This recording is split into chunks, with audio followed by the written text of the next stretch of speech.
BNP সরকার বড্ড দেরি করে ফেলেছে। তারেক জিয়া অলরেডি ধরা খেয়েছেন ব্যর্থ, কাজের কাজ কিছুই হয়নি। এতদিন পরে সেই কাজ করলে হবে? দর্শক, খবর, বেইজিং যাচ্ছেন পররাষ্ট্রমন্ত্রী ডক্টর খলিলুর রহমান মঙ্গলবার। আপনারা এই বক্তব্য শুনতে শুনতে হয়তোবা তিনি চলেও গিয়েছেন, কিন্তু বড্ড দেরি হয়ে গেছে। বেইজিং যে কোনো লাভ নেই। বেইজিং বিএনপি সরকারের উপর, তারেক জিয়ার উপর প্রচন্ড ক্ষুব্ধ।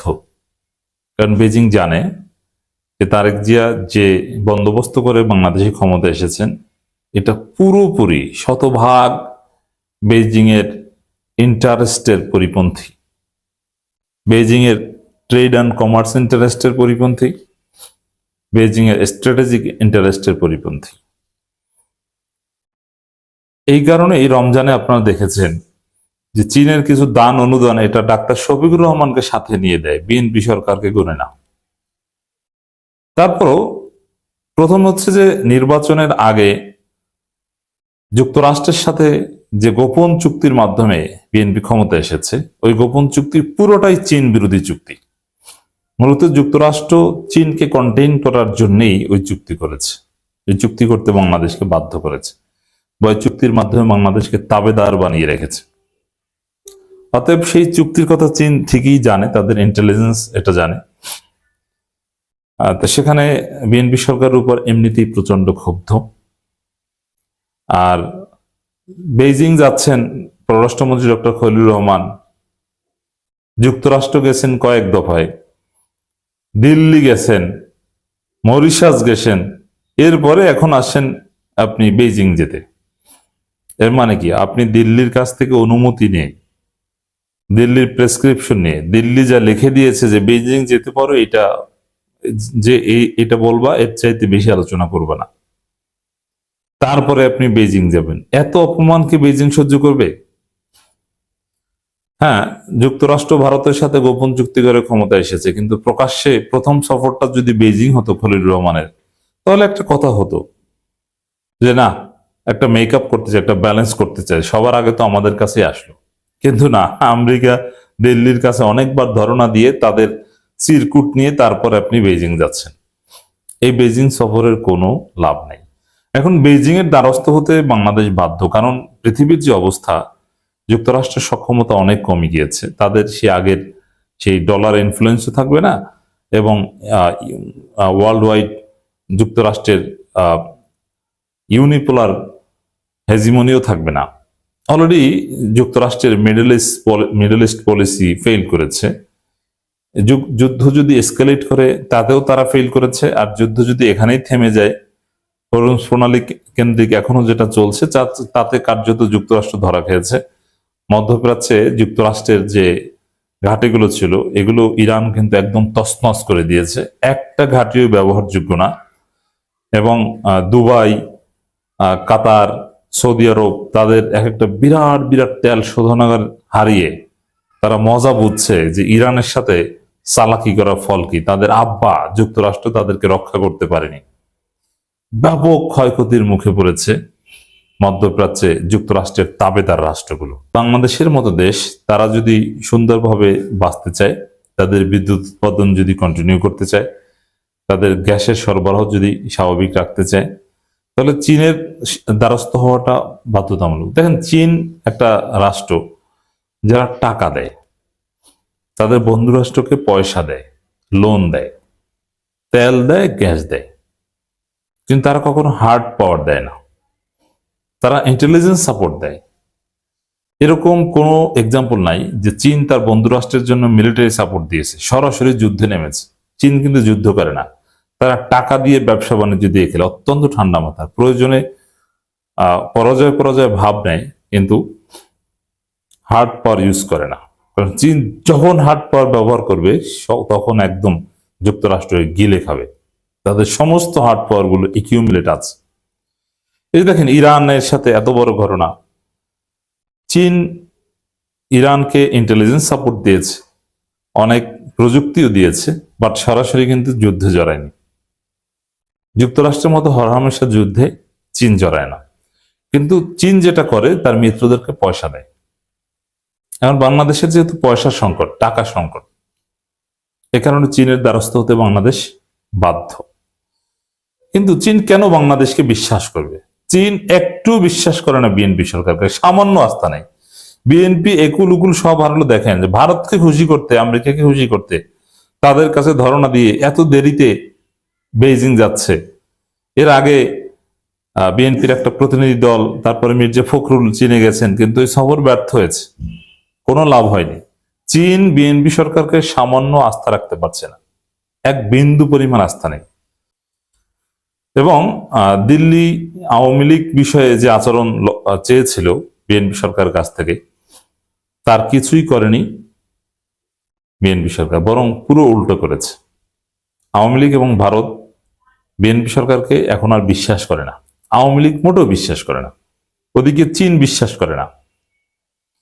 মানে স্ত্রীকেও হারালো, গার্লফ্রেন্ডকেও হারালো, কিছুই তো পেল না। দেখেন ভারত সফরে গিয়েছে, অথচ মোদী আসবেন কি আসবেন না, কিংবা তারেক রহমান ভারতে যাবেন কি যাবেন, এ বিষয়ে কোনো আলোচনা নেই। কোনো একটা চুক্তি হবে কি হবে না, রিনিউ হবে না কি হবে, কোনো আলোচনা নেই। কি হয়েছে? দিল্লি সফরে গিয়েছেন খলিল রহমান, কি হয়েছে? কিছুই হয়নি, পুরোটাই অ্যাবসলিউটলি ফেইলড। কিচ্ছু হয়নি। ভিসা স্বাভাবিকীকরণ এখনো হয়নি, বলছে হবে হবে। আবার পশ্চিমবঙ্গে শুভেন্দু ক্ষমতায় আসছে, অবস্থা তো 12টা বেজে যাবে। শুভেন্দু এসে তো মুসলমানদেরকে লাইট খেয়ে বাংলাদেশে ঢুকিয়ে দিবে, তখন তারেক সরকারের সাথে তো আরেক ফাটাফাটি বাজবে। তো দর্শক, এই পরিস্থিতিতে বেইজিং যাচ্ছেন, কোনো আশা নেই, কোনো হোপ নাই। বেইজিং গেলে তো বেইজিং একে গলা ধাক্কা দিবে যে মিস্টার খলিল, তুমি চীন বিরোধী চুক্তি করেছো যুক্তরাষ্ট্রের সাথে, বাংলাদেশকে আমেরিকার তাবেদার বানিয়েছো, আর আমার কাছে আসো কি চাইতে? না, দেবো না তো। তুমি গিয়েছো ভারত, দিল্লি, তোমার দিল্লি আব্বার প্রেসক্রিপশন নিয়েছো, এবং দিল্লি আব্বা বলে দিয়েছে চীনের সাথে এই করা যাবে না, সেই করা যাবে না, আর তুমি এরপরে আসছো না, কিছুই দেবে না। এর মানে চীন, বেইজিং অলরেডি জামাতকে পছন্দ করেছে, জামাতকে বিশ্বাস করে। কারণ জামাত কিন্তু যুক্তরাষ্ট্রের সাথে সেই গোপন চুক্তিতে যায়নি। অতএব খলিল রহমানের এই বেইজিং সফর কি হবে কি হবে না, এটা আমরা আগেই বুঝি, কিছুই হবে না, কাজের কাজ। অলরেডি ব্যর্থ তারেক জিয়া, এবং কাজের কাজ কিছুই হবে না। বড্ড দেরি হয়ে গেছে। সবার আগে বেইজিং গেলে একটা কথা ছিল, তখন আস্থা রাখার একটা প্রশ্ন ছিল, একটা ব্যালেন্স করতে পারতো যে যুক্তরাষ্ট্রের সাথে গোপন চুক্তি হয়েছে, ভারতের সাথে গোপন চুক্তি হয়েছে, কিন্তু প্রকাশ্যের দৌড়টা আমি চিনে দিয়েছি, ব্যালেন্স কিন্তু হয়ে যেত, কিন্তু এটা হয়নি। তো দর্শক, বেইজিং সফর যাচ্ছেন পররাষ্ট্রমন্ত্রী ডক্টর খলিল রহমান। এতদিন হলো তারেক যে ক্ষমতা আসলো, অথচ কোনো একটা দেশে তারেক রহমানকে নিয়ে যেতে পারলো না খলিল রহমান। একজন ব্যর্থ পররাষ্ট্রমন্ত্রী, যুক্তরাষ্ট্রে যাওয়ার রাস্তাই ক্লিয়ার করতে পারলো না। একটা প্রশ্নকে করতেই চাই, সেটা হচ্ছে যে এখানে এনায়েত কবির বলতেছেন যে শেখ হাসিনা সরকারের পতনের আগের দিনগুলোতে একটি গুরুত্বপূর্ণ রাজনৈতিক দলের বিদেশে অবস্থানরত শীর্ষ নেতা, তার সংগঠনের সঙ্গে যুক্ত 2 জন সেনা কর্মকর্তা, এই 2 জন হচ্ছেন ব্রিগেডিয়ার জগলুল আহমেদ এবং মেজর ফেরদৌস। তাদেরকে বলতেছেন যে ঢাকা শহরে আরো বেশি বেশি করে লাশ ফেলতে হবে, এবং এই কথাটা তৎকালীন প্রধানমন্ত্রী শেখ হাসিনাকে জানিয়েছেন ডিজিএফআই এর হামিদুল হক এবং এনএসআই এর মেজর জেনারেল মোহাম্মদ হোসেন। তার মানে এখানে তারেক রহমানকে এখানে জড়িয়েছেন এই এনায়েত কবির। তিনি বলতেছেন যে তারেক রহমানের নির্দেশেই আরো বেশি বেশি করে লাশ ফেলা হয়েছে। অজ্ঞাত পরিচয় দূরপাল্লার স্নাইপার, তাদের লক্ষ্য ছিল যে অনবরত মানে একদম র্যান্ডম খুন করা পথচারী, দিনমজুর, দোকান কর্মী, নিরাপত্তা কর্মী, এদেরকে খুন করে সব দায় চাপিয়ে দেওয়া হবে শেখ হাসিনার উপরে। এবং লন্ডন থেকে সেই একটা দলের শীর্ষ নেতা তিনি এটা বলেছেন। আপনার মন্তব্য শুনতে চাই। তো এখানে জিসটা হচ্ছে লাশের রাজনীতি, জিসটা আসে হচ্ছে লাশের রাজনীতি। তো লাশের রাজনীতি বাংলাদেশে নতুন না, লাশের রাজনীতি বাংলাদেশে অনেক পুরাতন। আপনার মনে আছে আমাদের এই যে সাবেক ছাত্রলীগ নেতা মান্না, মাহমুদুর রহমান মান্না, মাহমুদুর রহমান মান্নার সাথে সাদেক হোসেন খোকার একটা সম্ভবত ভয়েস রেকর্ড ফাঁস হয়েছিল, মনে আছে ওটা?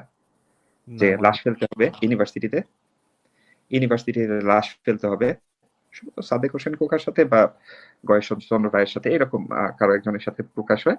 সেটা হচ্ছে ইউনিভার্সিটিতে লাশ ফেলতে হবে, লাশ ফেললে সরকারের পতন হবে। তো এটার জন্য ওনার ভালোই ওই টাইমে ভালোই সমস্যা গেছে। তো ওইটা মানে স্পেসিফাইড ভাবে রাখবেন, এটা মাহমুদুর রহমান মান্নার ভাষ্য যে লাশ ফেলতে হবে, যত লাশ পড়বে সরকারের পতন তত ত্বরান্বিত হবে। ওই সময়টাতে বিএনপি প্রায় নেতাকর্মীদেরকে বাস পোড়ানো, পেট্রোল বোমা মারা এইসব কেসে ঢুকানো হইতো। তো তখন এই ধরনের নিউজটা বের হয়, মানে ভয়েস রেকর্ডটা বের হয়। এখন দেখেন বিএনপি পন্থী সেনা অফিসার দুইজনকে বলছে লাশ ফেলতে হবে, ভালো কথা। সিনারিওটা এমন মনে হচ্ছে যে দুইজন দুইটা সাবমেশিন গান নিয়ে বের হইছে, রাস্তা পাশে যাকে পাচ্ছে র্যান্ডম গুলি করে দিচ্ছে। না এটা মানে বলছে ভিডিও তখন তাকে সহায়তা করেছিল লেফটেন্যান্ট কর্নেল হাসিনুর রহমান এবং অন্যান্যরা। হ্যাঁ, লেফটেন্যান্ট কর্নেল হাসান হাসিনুর রহমান, নাসিরিয়া। উনারা হচ্ছে মানে দুইজন দুইটা সাবমেশিন গান নিয়ে বের হইছে, যাকে পাচ্ছে র্যান্ডম গুলি করে দিচ্ছে, ইসের মতো আর কি, ভিডিও গেমের মতো, যে পারতেছি মেরে ফেলতেছি এরকম। এইগুলা খুব গাঁজাখুরি টাইপের কথাবার্তা। এটা হইতে পারে যে হ্যাঁ ঠিক আছে, ওইখানে আমি তাক করে থাকবো, দুই চারটা লাশ ফেললাম, তারপরে এত ভিড়ের মধ্যে কাকে মারবে? আর বিপদে ফেলে অ্যাকচুয়ালি এই আমাদের কিছু অবুঝ নেতাকর্মীরা। ধরেন পুরা সিচুয়েশনটা একটা যৌথ প্রযোজনা, মানে 5ই আগস্টের সিচুয়েশনটা হচ্ছে একটা যৌথ প্রযোজনা। এখন এখানে যখন আপনি স্লোগান দিবেন যে পুরা 5ই আগস্টের কি বলে একক একক কৃতিত্ব, অথবা পুরা 5ই আগস্টের মাস্টার মাইন্ড লন্ডনে বসা একজন বর্তমান প্রধানমন্ত্রী, উনি মাস্টার মাইন্ড, তো খুব দ্রুত যায়, তাহলে তো নির্দেশটা উনি দিতেই পারে, যেহেতু উনিই মাস্টার মাইন্ড, তাহলে তো উনি নির্দেশটা দিতেই পারে। এটাকে খুব দ্রুত বলবে যে হ্যাঁ যদি দুইটা লাশ পড়ে তাহলে নিশ্চয়ই উনার নির্দেশেই পড়ছে, কিন্তু এটা যায় না।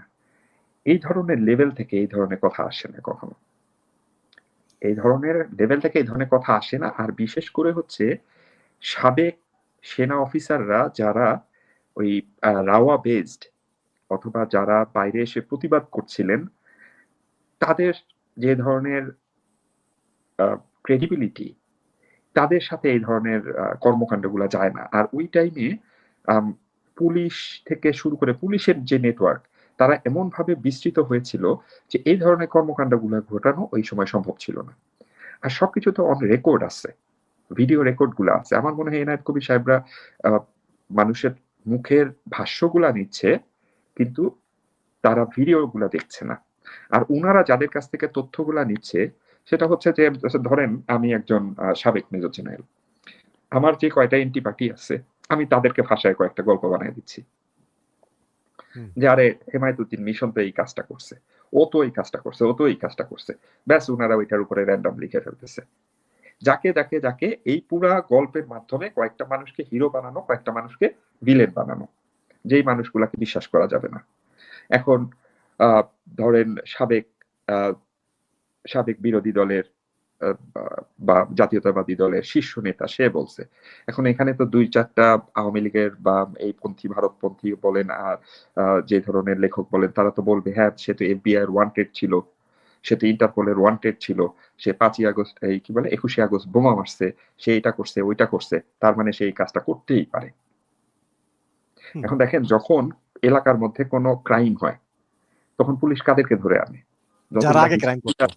হ্যাঁ, হিস্ট্রি শিটার আছে, ওইগুলারে সবগুলা থাবা দিয়ে ধরে আনে, যে এর মধ্যে থেকে কে করছে, ওদেরকে পিটায় যে তোরা জানোস বল এই কাজটা কে করছে, কারণ এই ক্রাইমের নেটওয়ার্কের মধ্যে আছে। এখন যার নামে অলরেডি এই কয়টা মামলা আছে, ইন্টারপোল লেভেলে তার নামে এই ধরনের অভিযোগ দিছে বা অভিযোগ দাঁড় করায় ফেলছে, তো তার বিরুদ্ধে এই ধরনের কিছু বললে সেটা খুব সহজে বিশ্বাসযোগ্য হয়ে যাবে। এর জন্য তারা এই স্টোরিটাকে নিয়ে আসছে যে উনি বলছে লাশ ফেলতে।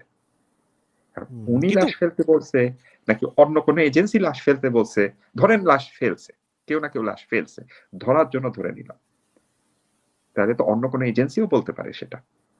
না, আরেকটা কথা, তারেক রহমান যে ফোন করিয়া বলছে তার ২ দলীয় সাবেক সেনা কর্মকর্তাকে যে ঢাকা শহরে আরো লাশ ফেলতে হবে, এটা এনায়েত কবির জানলো কিভাবে? এটা কার কাছ থেকে তাকে যারা লিক হলো? তথ্য দিচ্ছে তাকে যারা তথ্য দিছে তারা হচ্ছে সেই অফিসারদের বিরোধী। বিরোধী। এখন কথা হচ্ছে কি, মানে সাংবাদিকদের বা কলামিস্টের একটা অস্ত্র আছে, সেটা হচ্ছে কি যে গোপন তথ্য কাউকে বলা যাবে না, আমি আমার সোর্সের নাম বলতে বাধ্য নই, এরকম। কিন্তু বিষয়টাকে আমার গাঁজাখড়ি বলে মনে হয়। এবং তার প্রথম পর্বে তিনি লিখেছেন যে এটা ছিল একটা মার্কিন ষড়যন্ত্র। বিশেষ করে শেখ হাসিনা কোয়াডে অংশগ্রহণ করেননি। আপনি জানেন যে কোয়াড হচ্ছে ভারত, অস্ট্রেলিয়া, জাপান এবং হুম, আমেরিকার একটা জোট। সেখানে হুম, নাকি বাংলাদেশ অংশগ্রহণ না করাতেই কোয়াড সম্পূর্ণ অসম্পূর্ণ রয়ে গিয়েছে। আমি জানতাম না যেটা অসম্পূর্ণ কিনা বাংলাদেশ ছাড়া। এই কারণে ডোনাল্ড লু বারে, বারে ঘন, ঘন এসেছেন এবং এদের সঙ্গে একটা চক্রান্ত করি আস্তে, আস্তে জাফরুল্লাহ চৌধুরী কি জোট গঠন করেছেন। তারপরে মার্শা বার্নিকাটের সঙ্গে বহু কাহিনী-টাহিনী এরকম অনেক কিছু বলেছেন। আপনি কি আসলে মনে করেন কিনা যে আসলে এটা একটা মার্কিন চক্রান্ত শেখ হাসিনার যে পতন? দেখেন ভাই, আমি তো আর ওই সিআইএর পার্ট না, অথবা আমি করি না। কিন্তু আমার বিশ্বাস অথবা আমার যতটুকু পর্যবেক্ষণ সেটা বলে যে এটা শুধু মার্কিন না। এটা আমরা যেটাকে বলি হচ্ছে আম আমাদের প্রতিবেশী রাষ্ট্র মানে আপনার রাষ্ট্র ব্রিটেন, পশ্চিমা যতগুলা দেশ আছে সেটার মধ্যে আমাদের ন্যাটোর কান্ট্রি গুলা যেগুলা ইউরোপিয়ান ইউনিয়নের কান্ট্রি, অথবা আম ইসের মানে দূরের কানাডা, অস্ট্রেলিয়া যারা আছে এরা সকলেই জড়িত। ওরা কিন্তু একটা ওরা ফ্লো তে চলে। মানে আমাদের যেরকম মব বলি না যাকে আমরা? যে একটা মানুষ হৈ, হৈ করতে, করতে কিছু করে ফেলল। ওরা কিন্তু সবসময় একটা দলে চলে। সবাই মিলে একটা কাজ করে।